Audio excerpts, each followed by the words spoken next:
Thank you, guys. One of the purposes of Sales Engineers of New York is so that we all meet up and we have content here that you can't YouTube or Google, right? That's the purpose, really. By the way, what do you guys think about the food and drinks outside? Yeah. Thank you for sponsoring again. Thank you, Trilogy and Lupio. We really appreciate it. Awesome. So, this next section, it's a team up between AEs and SEs. So we have 3 new SE leaders. If you guys don't mind, please introduce us, who you are, and what's your role. Sure. Lexi Bohanan. I lead sales engineering at Yext. I've been at Yext for a little over 5 years. So I went from 150 employees and no SEs to 1,200 employees, and I live in Denver. Tarek, so I manage the sales engineering team in North America at Branch with these two over here.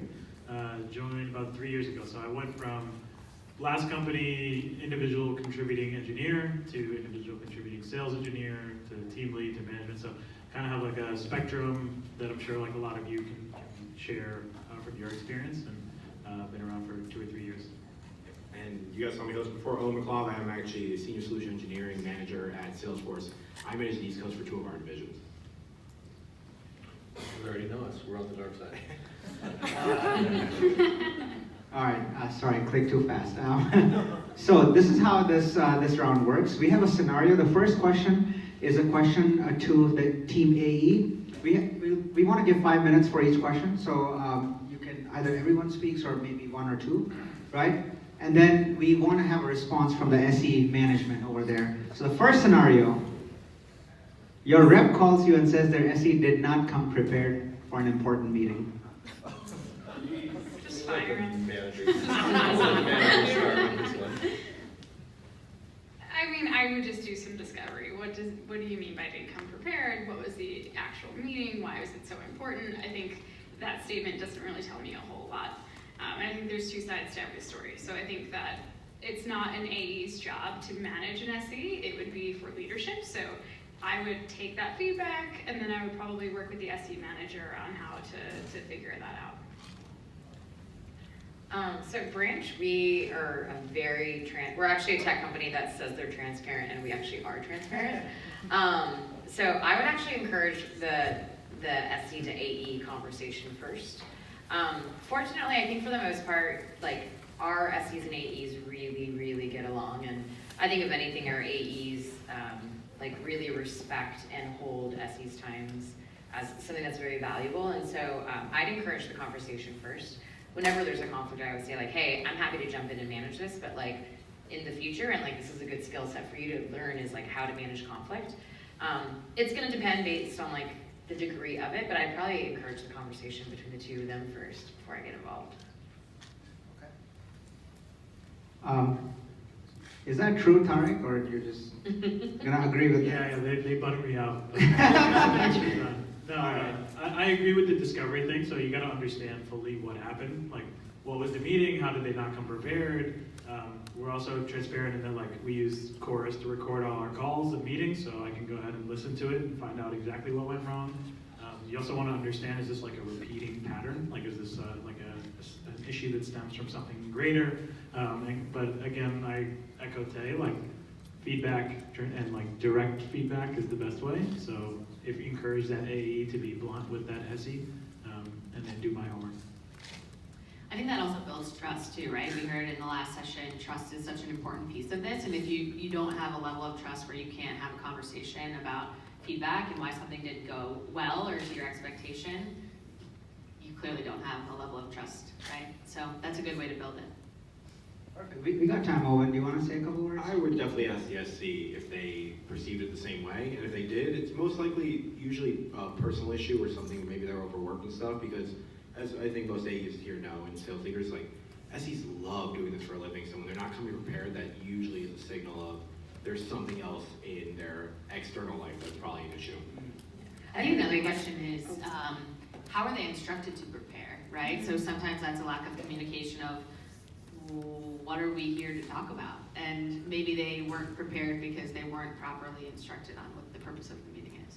I think it's a really good point. Great there. point. I think my mic is off, but there's a good point in there about briefing your SE before any meeting, right? So like your SE didn't come prepared. Did you actually prepare them, right? Like, did you tee them up? Who are we talking to? Where are we in the sales cycle? What's the situation? What's the challenge? Like, Now, let's come to the meeting and do wizard shit. Let's close this. Great point, guys. And for the audience, right? If you're a rep, prepare your SE. And if you're an SE, if the rep is not getting a prep on your calendar, it's your job. You're doing the meeting, you're leading it. Get that calendar invite. Mabel knows no internal invite, no Owen showing up to a meeting. Exactly. Perfect. Next question is actually to the SE leaders. Your SE calls you and says the rep did not come prepared and does not understand the process. Fire 'em. Now, I honestly, I'll go first. I give the rep very transparent feedback. I just say, hey, you are the face, you are the selling face, you are the person that's really here to run, I'm here to support you. And if you're not giving that to a customer, I can't be attached to this because my own brand and equity is riding along with you as well. Yeah, I totally agree with that. And just like as a baseline, like the AE owns the deal cycle, right? So it's not the SE. So for them to come unprepared, then like you really can't expect the deal to go anywhere. Like they have to take full ownership over that deal cycle, and the SE is more so there to assist and has their responsibilities, but it's still owned by that AE.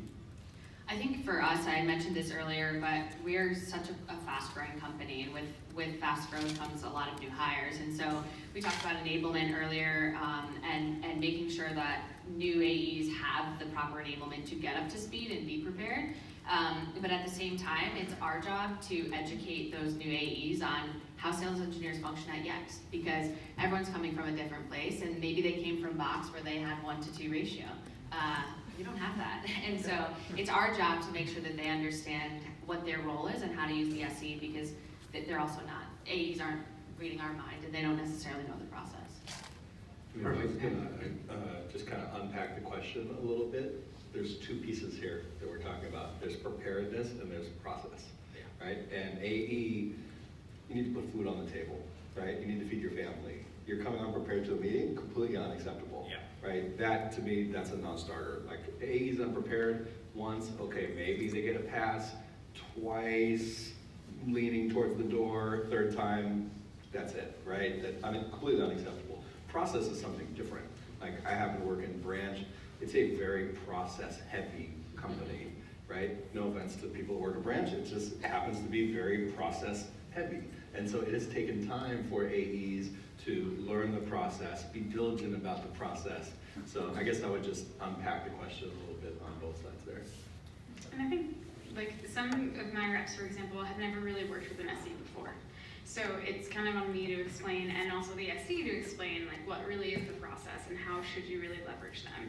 Because I think that my team kind of runs the gamut on some people are very used to SE process, and some people are not as tenured in their sales career. So I think that we need to make sure, to Lexi's point, that we are enabling them into, when you schedule a meeting, it's not just hand over the SE and figure out what happens. You have to own it, and you are the quarterback, or whatever you want to call it. So, yeah. I think the only thing that I'd add on for scenario 1 or 2, since they're similar, is the first time I typically give people a hall pass after we talk things out, we kind of unpack and do some discovery. If there's a pattern, that's a red flag, but it's like, how does somebody take that feedback on either end in scenario 1 or 2, and how do they change their behavior moving forward? I think that's the most important thing. Thank you, everyone. One thing I would like to add is, like, a lot of senior SEs are not great with taking feedback. Is that accurate? Have you guys seen that? A lot of senior SEs, the more they know, because the market's hot, I'm not going to take feedback.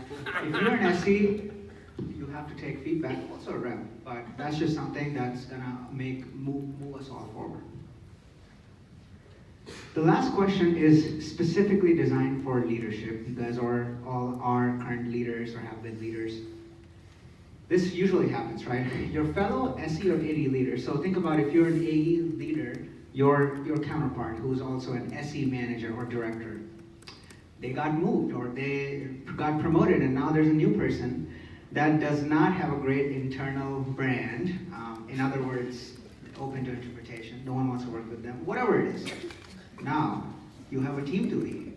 How do you approach this? And this is something that Owen and I actually thought about and contemplated because I cannot Google this.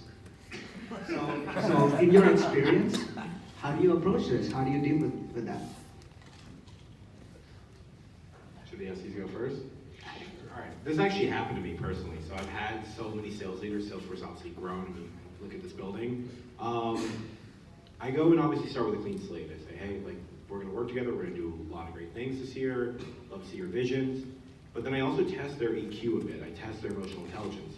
I say straight out, do you know that people don't like you here? Have you known that? Has that ever been brought up to you?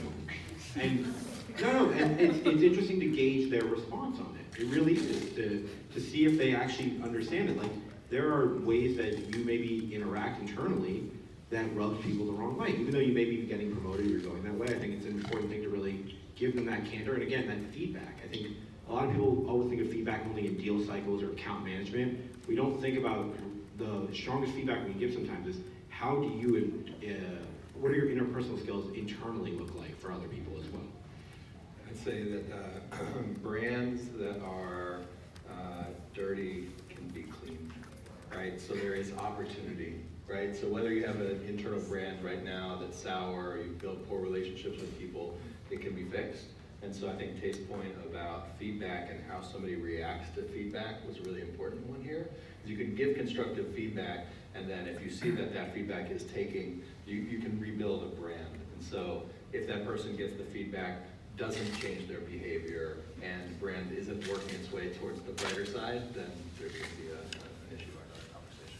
Yeah, and I think from my side, like, trying to understand, there's some reason that person did get promoted. Like, that person has strengths. Like, their internal brand doesn't really mean all that much. So a lot of it is upfront, trying to identify what it is that they do, with, like, what are their strengths and how you can make that work and coexist. And like, I'm a big fan. Like, my manager has like a README that he like documented. So it's like, here's how to work with me. Here's what I do well. Here's what I don't do well. So trying to like build that README off of that person, like up front, to understand how you're going to get the most out of them. We're going through performance reviews right now, and I just had a conversation today with one of our SEs whose RVP changed, and talking through the challenges of working with one RVP versus another, and this SE in particular was trying to just kind of ignore the fact that there were problems and challenges, and like, maybe if I just ignore, he'll stop asking me. And I was like, okay, but let's take a step back. Maybe that person's brand isn't great, and so your hope is that they've just gotten promoted, or they've changed roles, but it won't work out. And so if we just ignore it long enough, they'll go away. But you're wasting more time doing that, because they're just going to keep emailing you. And whether it's the sync after the sync after the sync after a call that is a waste of your time, your perception of your time, maybe just tell them. Just take 5 minutes and say, hey, like, I don't have enough time to do X, Y, Z things. Let's just sync and hit it in the head. And I think that comes back to feedback and trust, rather than ignoring. Sometimes you spend more time ignoring the problem rather than just addressing it right up front. And I think that going from 100 employees to 1,000 at Yext, the amount of time we have to doing things is greatly limited now. And I could do so many more things that I can't do now, and vice versa. And so if you spend time complaining about a person, if I hear it from you 2 or 3 times, I'm like, well, it's on you. Let's go back and have that conversation, because there's obviously a problem. So I think my biggest thing is, my mantra is own it. And if you ignore I talk about this a lot, and my team might laugh, but you're giving the power back to the salesperson. If you're the one addressing it and you're being upfront, you own a little bit of that power and that independence, versus being the on-demand resource that is kind of owned by the salesperson. Yeah, I think there's probably more to be said around, like, what kind of internal brand is it? Is it that they're inappropriate in front of clients? Is it that they're lazy? Is it that they're like late to meetings? All these different things can be handled in different ways. So I think internal brand is a very broad statement. I think that I probably handle the inappropriate stuff in a very different fashion than I would that if someone was late to meetings. So I think that we need to probably dig a little deeper into what. But to Owen's point, I think that everyone deserves a blank slate and innocent until proven guilty. But if you do hear certain things, where there's smoke, there's fire. So maybe just pay extra attention to those certain areas. Awesome. All right, my answer is gonna be a little more harsh, just warning. So my philosophy in general is hire slowly, fire quickly. Right away, it's very true, and quite honestly, you know, one of the things we do actually even during our recruitment process, both on the AE and SE side, is, you know, we have people do a technical presentation, even AEs, believe it or not, SEs out there, and after they do their presentation, we have them do feedback on the spot. First, they give feedback on themselves, how they felt like they did to test their self-awareness. Same. And then we actually go around the room and they get feedback from everybody else who sat on that presentation. That to me is like a great test, because I think growth mindset is something, talk about things you can't coach. Yeah. You can't coach that. And in this scenario, I would see, you know, how I would ask, you know, questions around their level of self-awareness as to, you know, where they felt like their strengths were as well as their gaps. And then how they took that perceived feedback. And if somebody doesn't have a growth mindset, if they get super defensive, whether it's, you know, in this situation, through people that you acquired, through a hire that you made, that's a pretty strong red flag for me. And, you know, in my management career on the sales side, I've seen very few people being able to turn that around. That's something you have, it's something really hard to coach. Let's give everyone a round of applause, guys. And G, can you get the swag that's reserved for the panelists, please?